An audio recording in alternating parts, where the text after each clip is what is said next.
because man's task is to make the earth after the model of heaven. Thy will be done on earth as it is in heaven.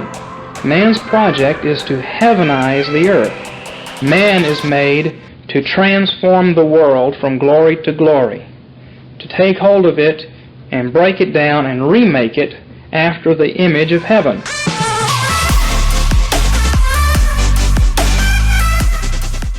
Welcome back to the Reformed Reset, part of Take Hold Studios. My name is Grant, and joined with me is my beautiful wife, Erica, the weaker vessel. Hello, everyone. Guys, please subscribe to the channel right now and hit the like button, hit the bell so you get notifications every time that we release new content. Subscribe in your podcast catcher and leave us a 5-star review. All of these things help us a ton, guys. Get us up in the algorithms. You know how these things work. Also, leave a comment. Let us know what you think about the episode. Maybe you have some questions. Put them down there in the comment section. And if you want to financially support us, guys, you can go to patreon.com/takeholdstudios. And for $5 a month, you can become a patron. And the more traction and energy we get over at that Patreon account, we'll do more stuff over there. Yeah. And right now, the perk you get is you get to exclusively submit questions for a monthly Q&A. So go over there and support us. We got a couple of patrons already. We thank you guys so much. And these mosquito bites are making me crazy. Sorry, guys. It's summertime. Mosquitoes are out. They are ruthless. They are respecters of no persons. And, they were insane down in Kentucky. I'll tell you what. It's their state bird. Yeah. You said that with a straight face. Caught me off guard. That was good. And we had a good time in Kentucky. Y'all, we just did the craziest road trip. We went from Maine to West Virginia to Kentucky. Museum. Kentucky, Tennessee, I guess, technically. Yeah, right on the line. And then Kentucky to Wisconsin. Mm-hmm. Wisconsin to Maine. Just one big loop. Yeah, it's huge. In 14 days. It was kind of nuts.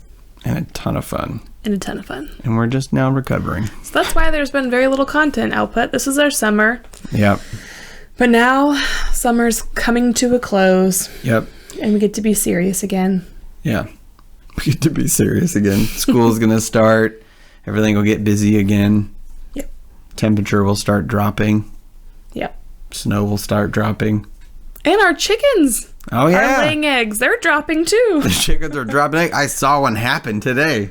Grant's very excited about this. I was looking at this hen. She was this California boy. Listen, He's really just loving it. Living your best life here, aren't you? I was. Yeah, we were in there cleaning stuff and laying hay down. Sorry, I just hit my microphone. Be nice to the microphone. Sorry. And Eddie That's what I get for teasing you. There was a super dirty container, and anyway, Eddie's picking it up, trying not to touch it. It's like, knock it off, city boy.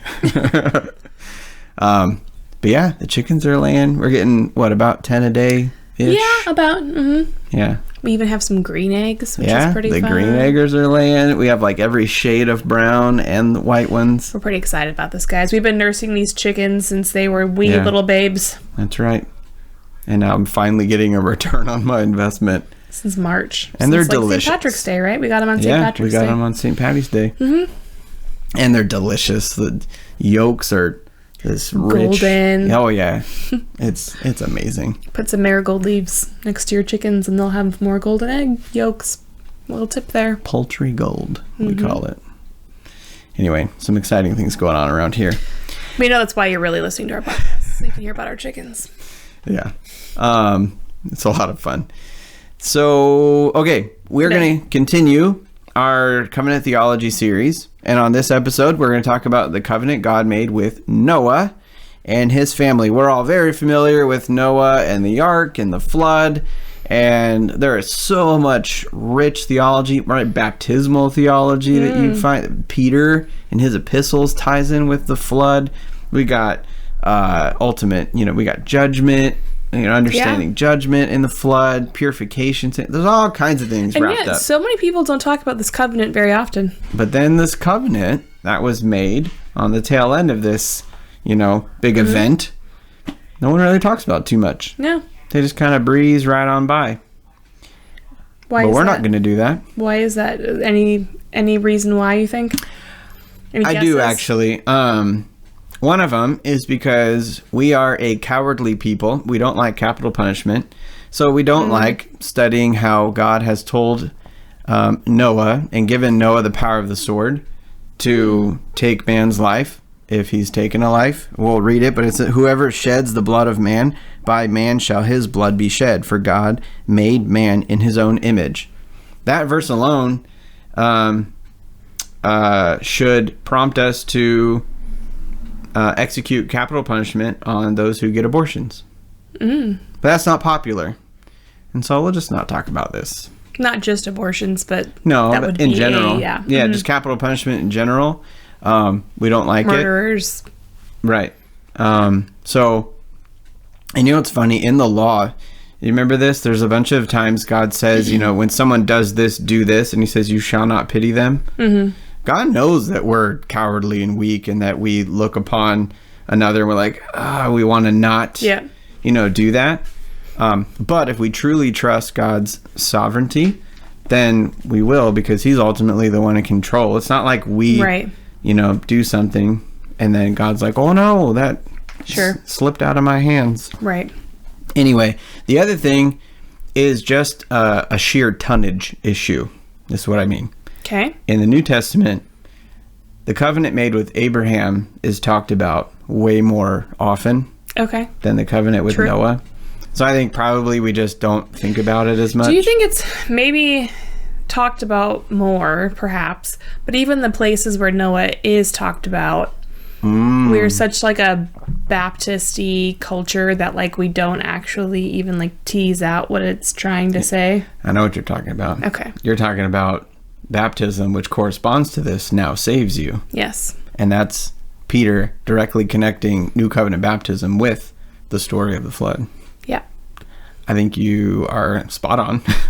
Okay. What's the other time it's mentioned is talking about the end of the age, like the Olivet Discourse. It says, like before the, flood of Noah, one was, it came upon them and they didn't realize it, But again, we screw that up because that's really talking about the judgment on the Jews and the destruction of the temple in AD 70. But in Dispy circles, that's talking about the rapture that's going to come. Right. So we screw that up. And we'll do a series on postmillennialism eventually. Yeah, we should. Or at least an episode or something. Like we gotta do something there. We should. A biblical theology of postmillennialism. Yep. Also, this is sidebar totally. Okay. But we have some really cool stuff coming up for the month of October. Ooh, that's some deep, true. Weird stuff. So stay tuned. Yeah. Nice plug. Okay. I'm going to read Genesis 9, 1-17. All right? And then we're just going to kind of pick apart the structure. Because I think just looking at this again, I'm seeing all these things. And the structure of this chapter is very telling. And then we'll place the covenant with Noah within that umbrella of the covenant of grace like we talked about last episode. Okay. But Genesis 9, I'm reading ESV. Don't judge me, TR people. But I'm going to read Genesis 9, 1-17. These are the words of God. And God blessed Noah and his sons and said to them, be fruitful and multiply and fill the earth. The fear of you and the dread of you shall be upon every beast of the earth and upon every bird of the heavens, upon everything that creeps on the ground and all the fish of the sea. Into your hand they are delivered. Every moving thing that lives shall be food for you. And as I gave you the green plants, I give you everything. But you shall not eat flesh with its life, that is, its blood. And for your lifeblood I will require a reckoning. From every beast I will require it, and from man. From his fellow man I will require a reckoning for the life of man. Whoever sheds the blood of man, by man shall his blood be shed. For God made man in his own image. And you be fruitful and multiply, increase greatly on the earth and multiply in it. Then God said to Noah and his sons with him, behold, I establish my covenant, so here we go, explicitly a covenant, with you and your offspring after you, and with every living creature that is with you, the birds, the livestock, and every beast of the earth with you, as many as came out of the ark. It is for every beast of the earth. I establish my covenant with you, that never again shall all flesh be cut off. It's interesting use, or that phrase, cut off. Yep. By the waters of the flood, and never again shall there be a flood to destroy the earth. And God said, this is the sign of the covenant that I make between me and you and every living creature that is with you for all future generations. I have set my bow in the cloud, and it shall be a sign of the covenant between me and the earth. When I bring clouds over the earth, and the bow is seen in the clouds, I will remember my covenant that is between me and you and every living creature of all flesh. And the waters shall never again become a flood to destroy all flesh. When the bow is in the clouds, I will see it and remember the everlasting covenant between God and every living creature of all flesh that is on the earth. God said to Noah, this is the sign of the covenant that I have established between me and all flesh that is on the earth. This is the word of the Lord. Thanks be to God. That's right. All right. I will mention that before chapter 9 is when Noah builds an altar to the Lord. So Noah's a church planter.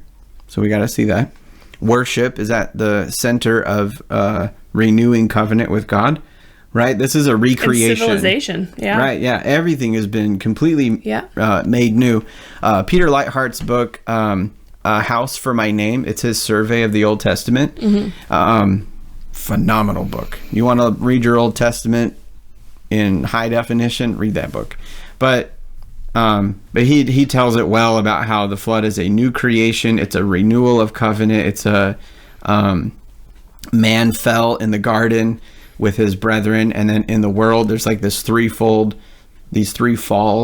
that happen, and then the recreation happens in the flood. And so then so Noah is the new Adam, right, coming out, and rightfully faithful Noah builds an altar. He plants a church. He understands that obedience to God, worship of Yahweh needs to be central and foundational to everything, right? So that happens. But in Genesis 9, the first thing you should take notice is he says, God blessed them. This is the same verbiage, and this is Moses, the author here, but it's the same verbiage from Genesis 1. God blessed them and said, be fruitful, multiply. Yep. So we see God's grace is the initiation of the covenant. Yep. Then there's covenant obligations. Right. Again, always covenant obligations. There's always obedience. And this fits nicely with our Calvinistic theology too, doesn't it? Yep, 100%. That grace precedes covenant relationship. Exactly. That, our relationship with God, our salvation is initiated and wrought by God. Yep. Right? It's Him being gracious unto us. Right. And then in true covenant fashion, there's a covenant sign. And so we have the rainbow, right, that typically comes out during a rainstorm amongst the clouds, and it reminds us. The month of June. Yeah. Or in a false way in the month of June. I actually don't think it's false in the month of June, but we can talk about that later. Oh, yeah. Well, they're using... Oh, you think they might be thinking they're using it a certain way, but it still means something. But joke's on them. This is God's world. Yeah. Joke's on them. You're just using a sign that's God's sign. We know it doesn't end well for you. So that's right. That's great. And that's so that God remembers what He's done, right? God says, "This is how I will remember." Not that God's forgotten, right? We have to understand this in anthropomorphic ways, right? He's communicating to us so that we can understand what's going on. We don't throw up rainbows, right? We don't control when that happens. But God does, and then we're reminded that God has purified the world at one point and that He's not going to do it the same way again. Right. So anyway, again, like we've said before in this series, we're not trying to go as deep as possible. We just want to explain, connect dots as we go. Yeah. Right? Right. Like we're hoping that we're taking you from the beginning and like connecting just as we go. So we can tell in the covenant with Noah that the cultural mandate has not been rescinded. Again, we see the command to be fruitful and multiply. He says greatly multiply, right? Fill the earth. And you can, environmentalists can put that in your pipe and smoke it. They probably don't smoke. We're supposed to fill, probably pot. That's true.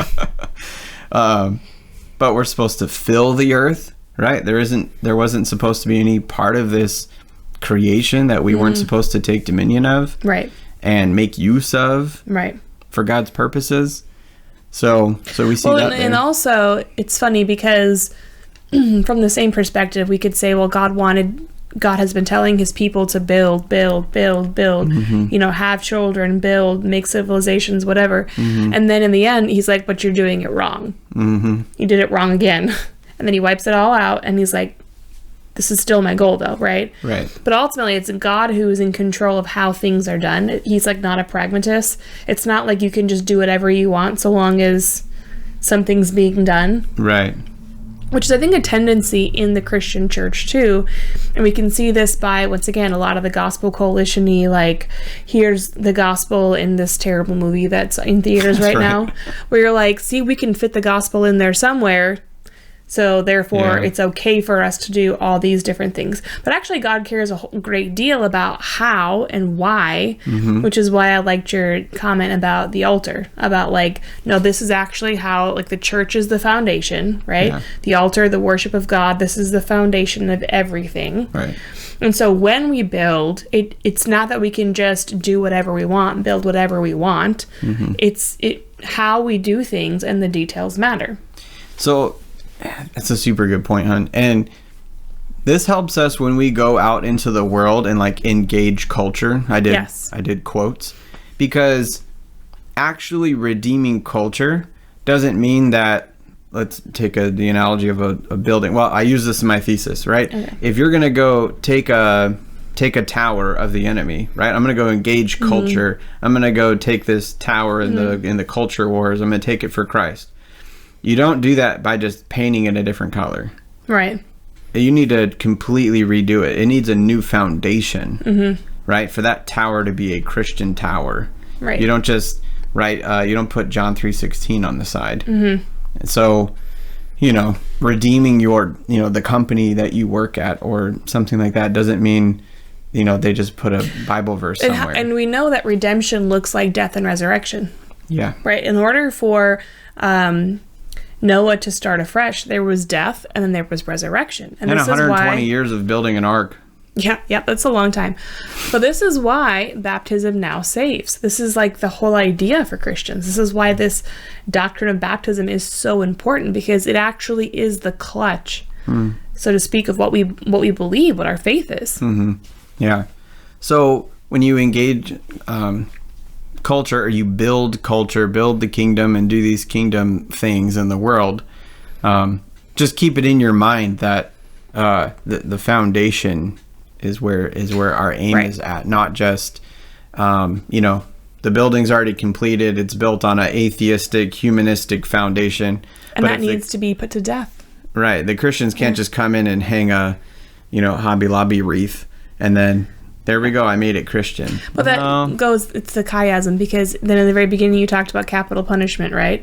It's God's law. It's all of this has to be God's way. Right. It all has to be done God's way. It all has to be done the proper way. And that is how you actually renew culture, is through death and resurrection and worship, proper worship. Well, and prior to the flood, they were trying to live in God's world, but not in God's ways, but not according to God's ways, I should say. Yes. And look what happened. Only evil continuously. Right. And look what happened. Yeah. So that actually should encourage every Christian right now who is, part of this terrible, weird inflation and globalist crazy elites and all the tech censorship. And this world is absolutely mad right now. But it's still God's world. So we know that it's just going to end in a flood for them and salvation for us, who are faithful to God. So long as that's what we're doing. So long as we are the ones who are doing things the right way. So long as we are the righteous Noah. Yeah. Right? But we have to actually believe what God says then. Right. even to the foundational core. So the way we raise our kids, right? And nothing's neutral. Yeah. We should say that over and over again. There's nothing neutral. How you raise your kids, how they're educated, how you worship, how you sing songs in church, what songs you sing, what's your posture at church. Yep. People hate being told what to do in a worship service. Yep. But maybe that's reflective of... this is probably sidebar too, but this is at the heart of what we do here at Take Hold Studios, is like reforming families. Mm-hmm. We're at the beginning of a new school year. Yep. Right? When you look at the story of Noah, it says that Noah was righteous, but it doesn't say anything, as far as I can remember, about his children. It's assumed they're righteous because of their father, which is covenant theology. Right. Like they are saved too. Saved because of their federal headship. Yes, federal headship. Yeah. So when it comes to our children, we have to realize that we are catechizing them. Mm-hmm. We are catechizing them. They are in our homes. They are under our authority. They are under their father's headship. Mm-hmm. So dads, like, what are your kids learning this school year? Right? If nothing's neutral, right, you're about to catechize them a whole nother school year. What are they learning? Oh, my wife takes care of that. No. Wrong answer. Nope. And it's not good enough to just say, well, they're going to go to a Christian school. Also wrong answer. It's not good enough to give them a pagan curriculum, even if they're homeschooled. Yeah, super wrong answer. Like, no, it has to be distinctly Christian. Right. Anything less than that is subpar. It's unfaithful. And you are actually committing the same sins that everyone around Noah was committing. Yeah. And so it should be clear that there's a connection between the covenant made with Adam and Eve and then this covenant, right? Same terminology. God doesn't seem to be completely wiping out the old and creating something new. He takes the same structure and then he adds to it. Noah is a second Adam, but a more mature Adam, a more faithful Adam, because now he is given the power of the sword, which is the civil magistrate's responsibility, right, to execute justice. He's gone from priesthood to kingship. Right. He was faithful in the little things, and then now he's been given more. And he's been elevated. He's been exalted, and so we see that. So take note of that progression, and we'll continue to see that as we move along with these covenants. But also, when Peter preached in Jerusalem in Acts 2 on the day of Pentecost, and when he says, this promise is for you and for your offspring and all that, he was mirroring the promises given to Abraham, but the same terminology was here in Genesis 9. To you and to your offspring, here's my promise. Yep. And the earth and all the animals were included in this one too. So this is a universal, the scope is pretty wide with the Noahic covenant. But just take note of that terminology. God uses things repetitively to show us that's all one story connected together, James Jordan said something cool recently. I can't remember what lecture it was recently that Theophilus put out. But he said, Abraham was saved under the Noahic covenant. I was like, oh yeah, that's a really interesting thing you don't really talk about. But Abraham was operating under the administration of the covenant with Noah. Yep. So just another fun little thing as you read your Bible to think about. But anyway, if you got questions, drop them below. Not sure if we covered everything, but that is the progression of the covenants, the covenant with Noah, and then next we'll look at the covenant with Abraham, beginning in Genesis 12. So anyway, Let's do it. All right, guys, thank you for watching / listening, whatever you're doing. We appreciate it. Again, as a reminder, please subscribe, like, comment, leave a review, do all those things. Help us out, please. We greatly appreciate it. But until next time, take hold and reorder creation by first reforming your home. This has been the Reformed Reset. Bye. But on the basis of grace and on the finished work of Jesus Christ, the project is back and forth, and the destiny of a new transformed world is assured.